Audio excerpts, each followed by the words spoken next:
Okay, so let's get to Lilly and Jack Sullivan. I want to share with you. I did a little short edit what I said back in May regarding what I picked up regarding the kids, and this is an update to see, are they still alive?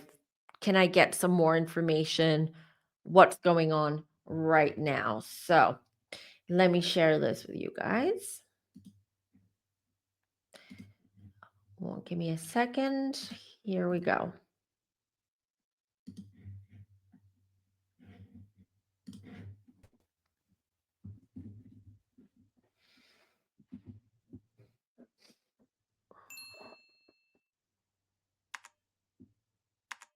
Kidnapped.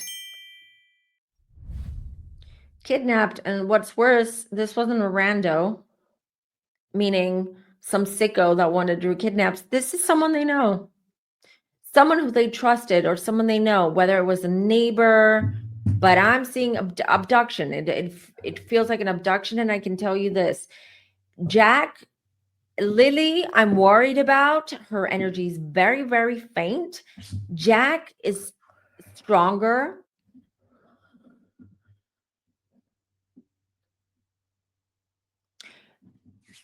They should start looking, I don't know, somewhere rural. I'm seeing barns, like barn. Rural area. What I'm picking up is some kind of barn that the police should look. They look at. Hold on.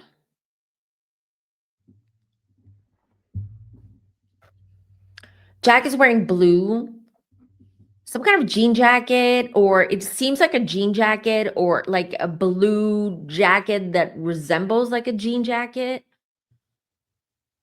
I pick up his energy much stronger than her. I'm afraid that maybe she's not doing well.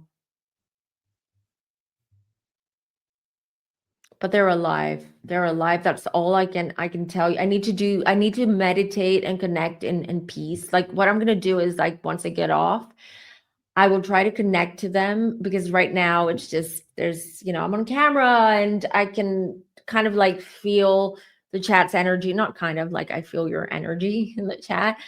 So I want to do this in peace, and then me, Mary, or you know what, I can post whatever I get in the community tab for everyone to see if I get anything more than what I'm getting now. But that's all I can tell you for now. But let me write down their names so I can try again later or tomorrow if I'm not able to. Siblings missing.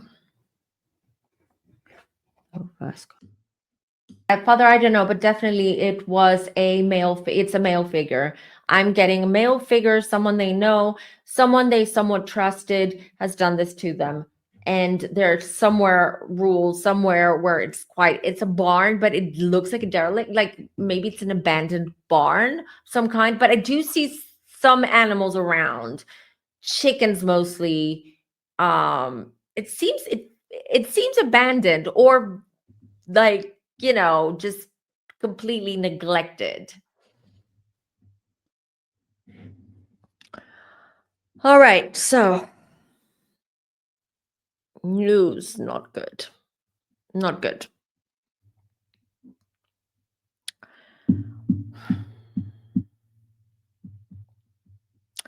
Lily will be found first, not alive. Okay, so just so you know, I'm about to describe something that can be a little bit disturbing. Okay, I'm not going to get into deep details, but I will just tell you what I was shown. Unfortunately, Lily is no longer with us, and she's wrapped up in blankets, filthy, horrible blankets or fabric, and there's rope around it. So she's wrapped up and it's secured and tied with rope. It's just disturbing to see it because it looks like a supersized like cocoon, the cocoons like or butterflies, um, transform I mean caterpillars transform into butterflies. It's similar to that. And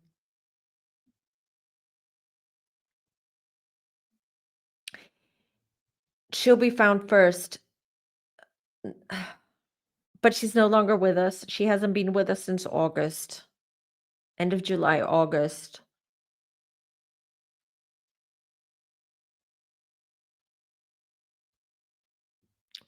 Kidnapped, yes. What I said there before. Lily Lily's passing was, it feels like an accident. So it wasn't intentional for her to be unalived, but she is not with us. I'm going to connect with Jack as well. I just want to get a little bit more information around Lily. One second. Someone's playing, someone is acting. Let me rephrase that. This man, okay, is playing the biggest role of his life, and he should get an Oscar.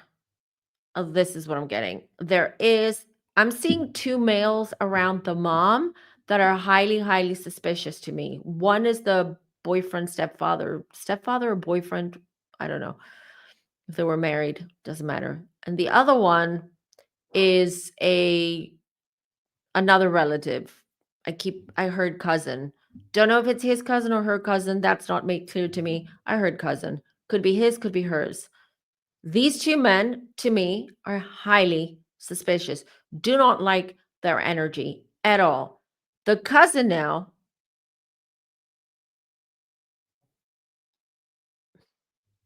they're both involved. The plan here is, if anything, if the children are found or if anything goes wrong, according to them, then the fall guy will be the cousin, because it would be very confusing for the authorities to kind of like get all of the evidence and the facts straight.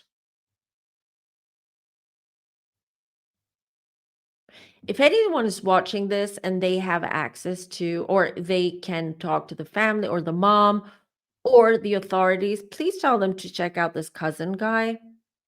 He normally wears a red hat. He wears it quite often, I see and feel. Red cap. Um, he's got property, or I just heard now it's not his property, someone else's property. He works on that property. He has access to that property. That's where I would start my investigation.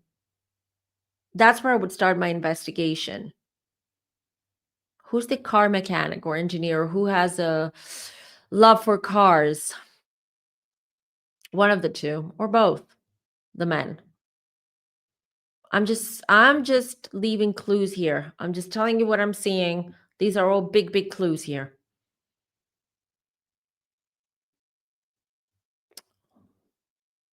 I'm gonna cry again.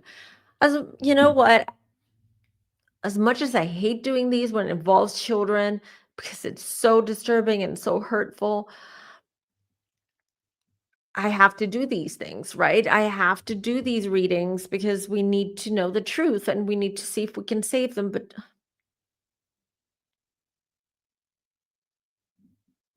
they're not going to find Jack alive either. And it's going to take a little bit longer until they do, for both children.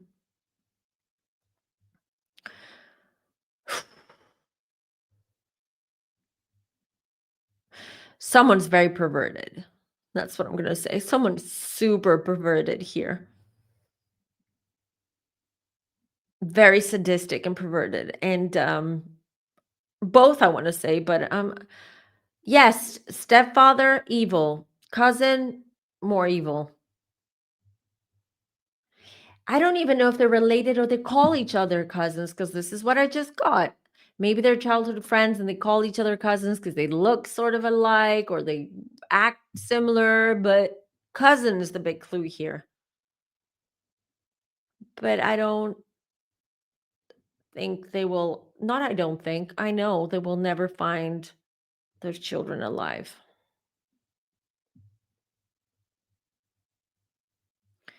Jack, I pick his energy up very, very faintly, so I don't know if he recently passed or he's just not doing well.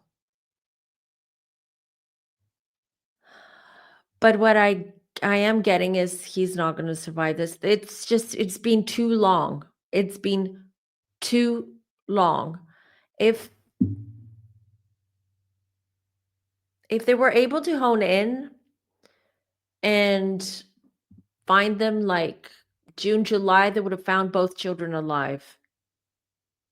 No, they would have found Jack alive. June, July, I'm getting.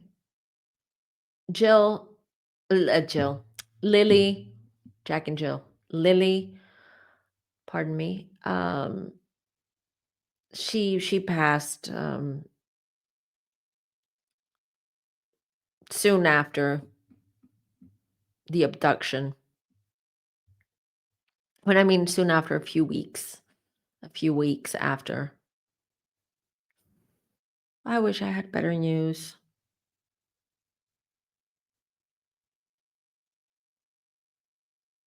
Let me see if I get anything else that might help the investigation. Hold on. Red cap. I said jean jacket on that video. Someone loves cars, collect cars, has cars. There's a car mechanic because I see cars all around them. Land is not owned by either of them, but they have access to it or they're able to just go there as they please.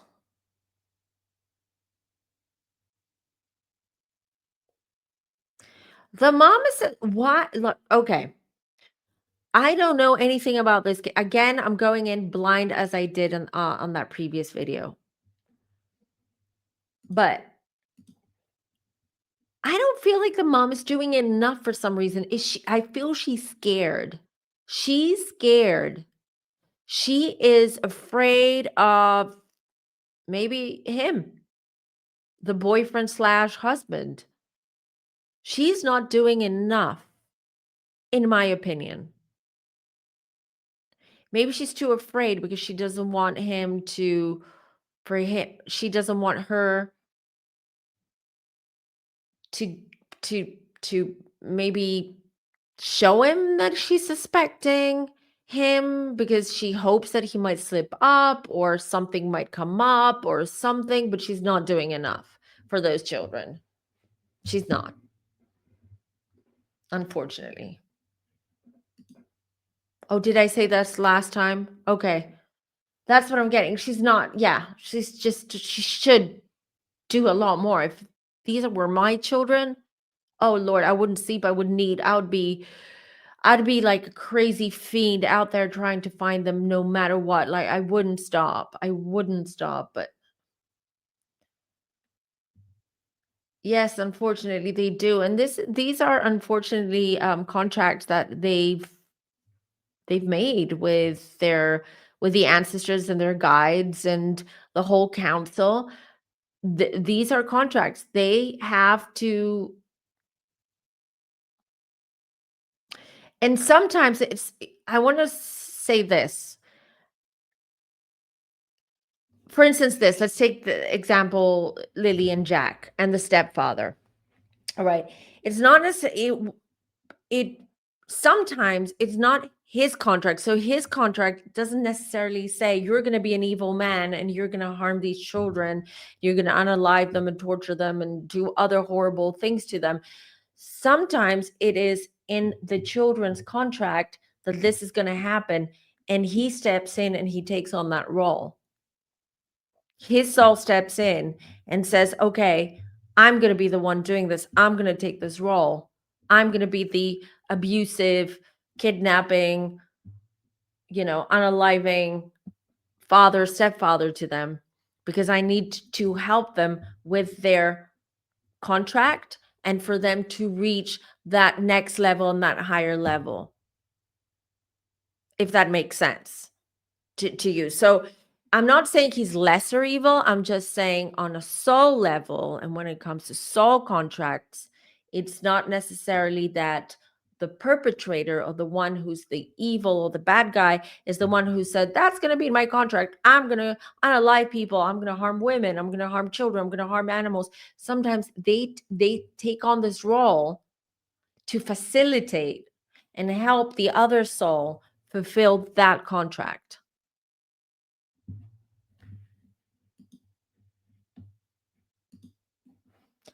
Will they be arrested? Okay, good question. I should ask. Hold on.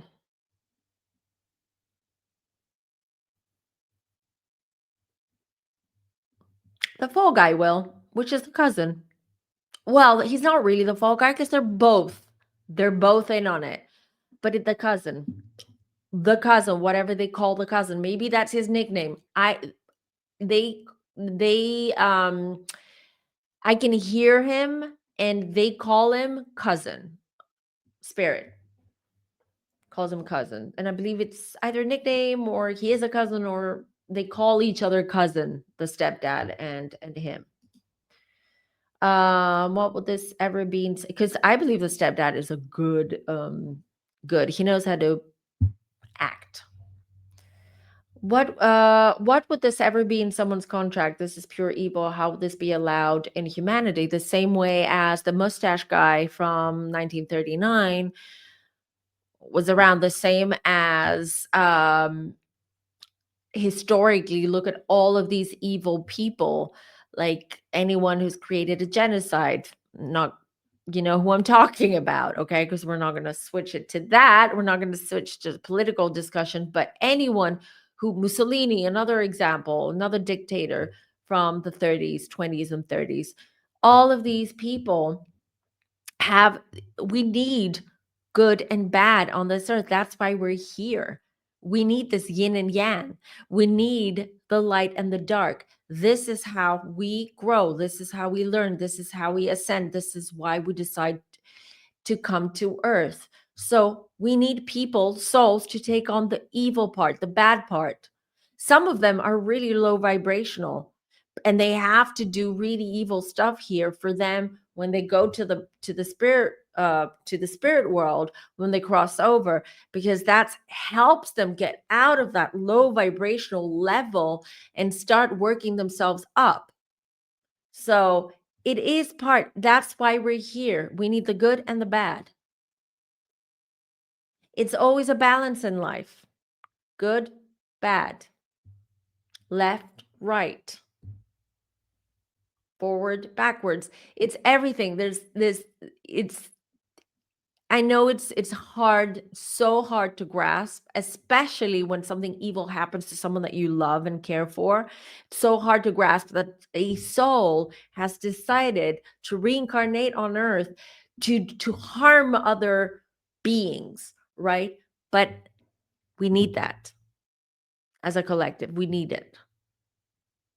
We need these low vibrational evil souls and people in order to help us. They're actually doing us a favor on a collective level, not an individual level, on a collective level. And trust me, it's not like they cross over and they're like, yay, back home, party, party. I'm around with my peeps here, my soul pods, my soul family. No. I've said no heaven, no earth. No heaven, no earth. No heaven, no hell. But if you've done evil stuff and you cross over, you don't rejoin and reconnect with your loved ones over there, your ancestors, your soul pod. You are completely isolated for a while. You are isolated. And you've got to do a lot of work in order for you to get out of purgatory, isolation, however you want to call it, and rejoin your pod. That is hell. That is the worst punishment. But some souls choose to reincarnate and continue doing evil things. some of them will continue doing that because they've taken on that role. They've taken on that. And that souls of the light need the low vibrational and the dark souls to help them reach their level, their wherever they want to reach.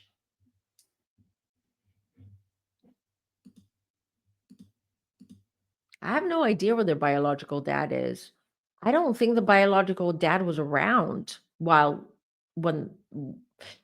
like my feeling is like he didn't stick around after she had the children.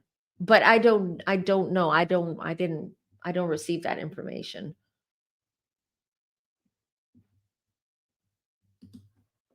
People who did this, I feel, have been severely abused themselves. There's that also. There's that. Um, there's no justification for this, or at least they should be forthright in their actions instead of hiding and being. I mean, there is only a small percentage of criminals and people who do bad things that will step forward and say, okay, I confess I did it. Most of them, and especially as time goes by, they feel that they will get away with it, so they're definitely not going to come forward. Because if you can do this to small children, to children, or defenseless animals, you really are someone who's evil and someone who can't live with your actions. It's very different if you're like drunk driving, you hit someone, you kill someone, there are no cameras, no witnesses, and you go into hiding, but then the guilt eats you up. So a couple of days later, you go to the police and you're like, I'm the one who did this. I can't live with myself.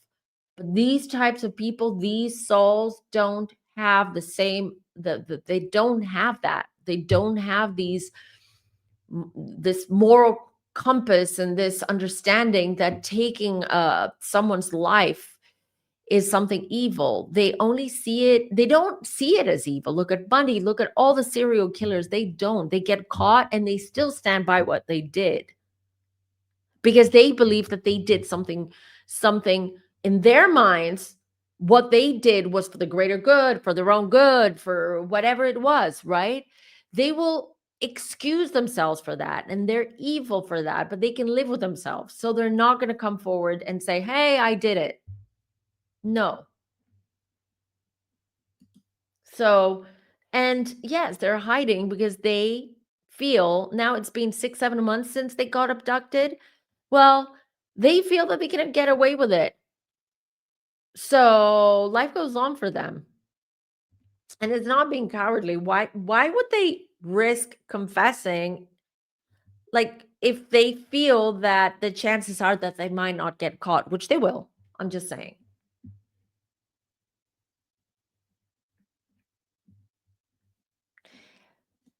Wh- Um y- yes and no. Yes and no. In what sense? Contracts. So, a soul might still choose to reincarnate and take on the role of the evil person, right? Who does bad things.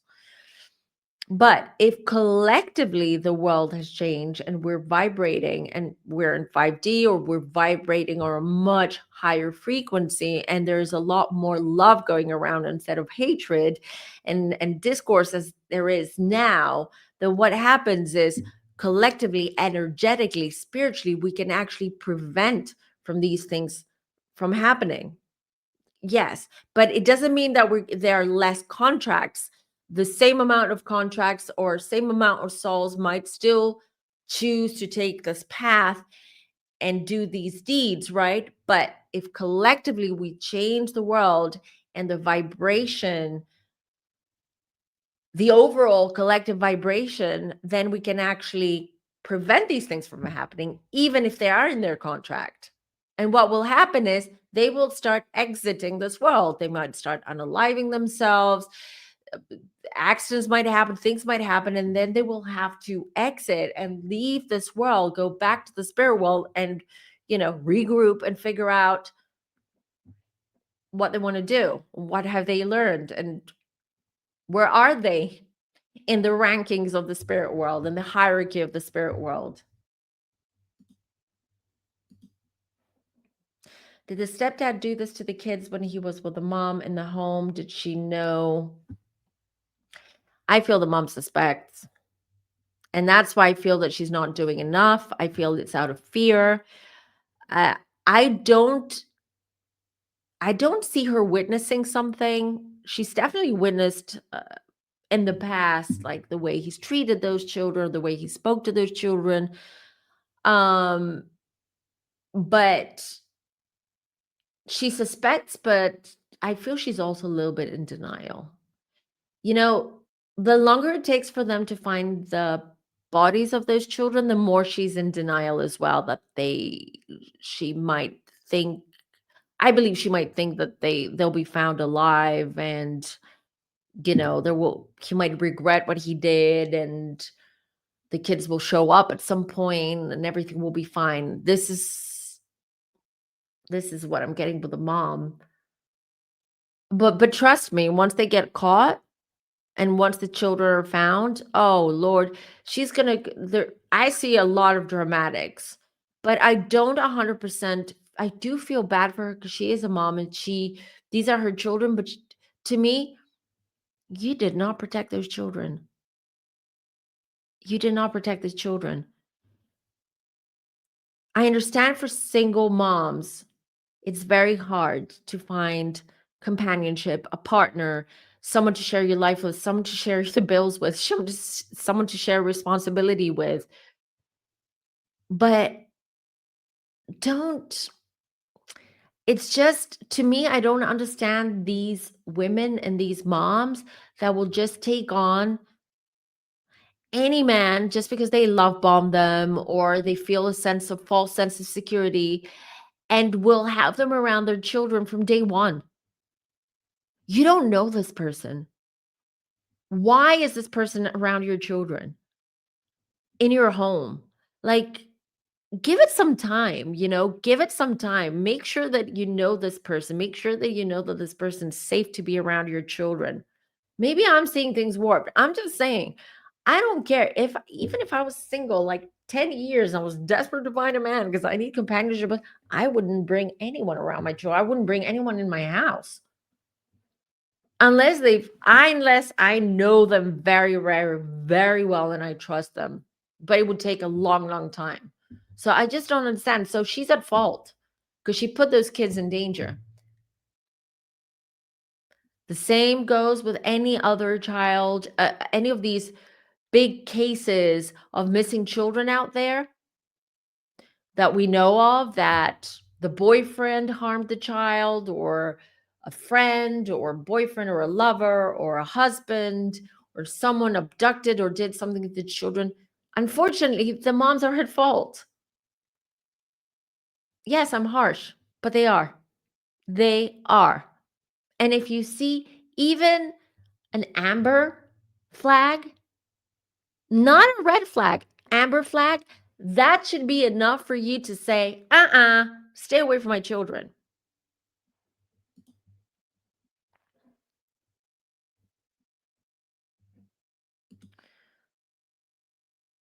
I agree, but unfortunately, they have to live with this for the rest of their lives and live with the guilt because those children, and I'm talking about Lily and Jack right now, they're not coming back home alive. And she will have to carry this weight, this guilt for the rest of her life.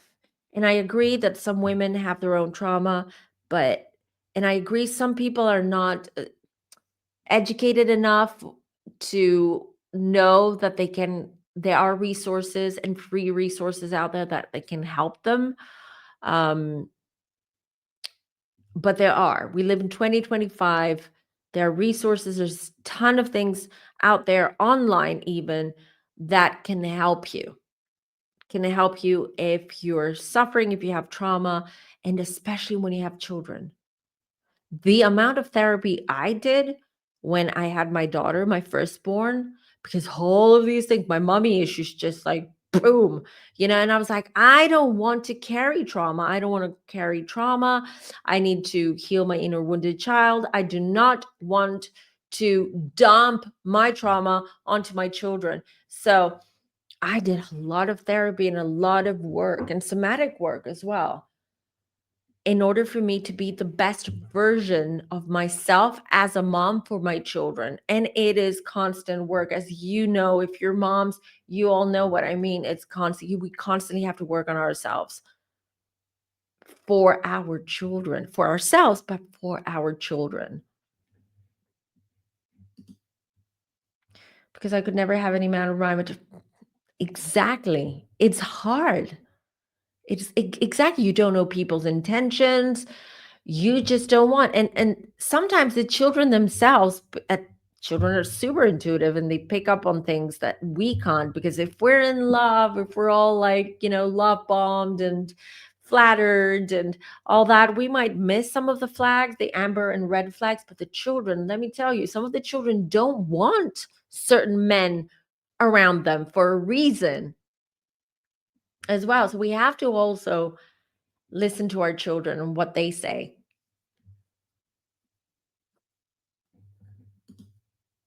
Safe than a man if a father my kid could hurt us with a stranger more so. Right, exactly. Absolutely. Yes, kids come first. They never asked to be here. We brought them here. Exactly. So it is our role. Our role, you guys, it's to protect our children, not only when they're at home, when they're children, even when they leave the nest and they're adults and they go off and they live their own, we're still responsible for our children on an energetic level. We're still responsible for our children. We're still attached to children, connected to children, responsible to our children. Because anything that we do, even when they turn into adults, anything that we do, subconsciously, children always mimic their parents' behaviors, uh, the mannerisms, the way they react, everything. It's subconscious. And it's not just children, it's even adults. Why? Because we, the parents, are the first, we are the role models. We're the first people they meet, the mom and the dad, first people they are in contact with on earth. Their first human experience and first human connection is with their parents. And that connection never dies. And that connection gets stronger actually as they grow older. And that's why a lot of children, you'll see children sort of behaving the same way as the mom or the dad, or a lot of people say, oh my God, you look just like your parents. Why do they look? Aside from DNA and genetics, it's also like their facial expressions, the way they laugh, the way they talk. So that never dies, that never goes away. So we are constantly, from till the day we die, we are responsible for our children. And they're so connected to our energy that anything that we do will affect them, even if they're like 50, 60 years old and we're like 90, without any teeth, with our gummy smiles. It doesn't matter. They still are connected to us and they still look up to us and they still subconsciously mimic and follow our lead. Okay. Wow. This was heavy. I need a good stretch. I need to do some grounding work. I need to do some cleansing. This was really heavy today. But at least I don't know what to say about Lily and Jack. I was hoping for better news. But even back then in May, when I did that reading, I knew that we wouldn't find them alive. And that these children suffered. Because they did. I'm afraid they did. Horrible. And the Sauter children, I know this is an older case, but that is extremely sad as well. Yeah. It's so sad. Anyways, that's it for today. If you want to book a reading with me, you can head on over to my website. Everything is linked down below. You can also see everything in my banner as well, all the details. If you want to book a reading, I just want to let you know that I'm so booked out. So book soon. Book soon if you want to have a reading in 2026. Also, something else, my prices will go slightly up, not a lot, slightly up. This is because of the how expensive life is and the bank fees, PayPal fees, all of that. So slightly, but that will they will go up on New Year's Day. So anything that you book now for 2026 will be with my current prices. Of course, what I will do as of next year is, and if I have your email and you're my main mailing list, you will receive emails from me, and I do offer discounts and some special prices and special packages throughout the year. So make sure that you sign up as well, and you'll receive all of this information throughout the year. I do not spam, so don't worry. I will not spam you at all. All right. That's it, everybody. Thank you for being here. Yes, today, this Sunday was a little bit different. It was a little bit heavier, but I really felt like this is, especially with Lily and Jack, was very important for me to do this part two and see where we're at, where the children are, and the Sauter children as well. I know this is a mystery, but we love mysteries here, and it's well, on one hand, I feel relieved that these children were not, they didn't burn with a house. It wasn't such the horrific unaliving that we suspected, but still, it's a very sad, sad case and story. All right, everybody, I'll be back next week. Until then, take care. Bye, everybody. Bye.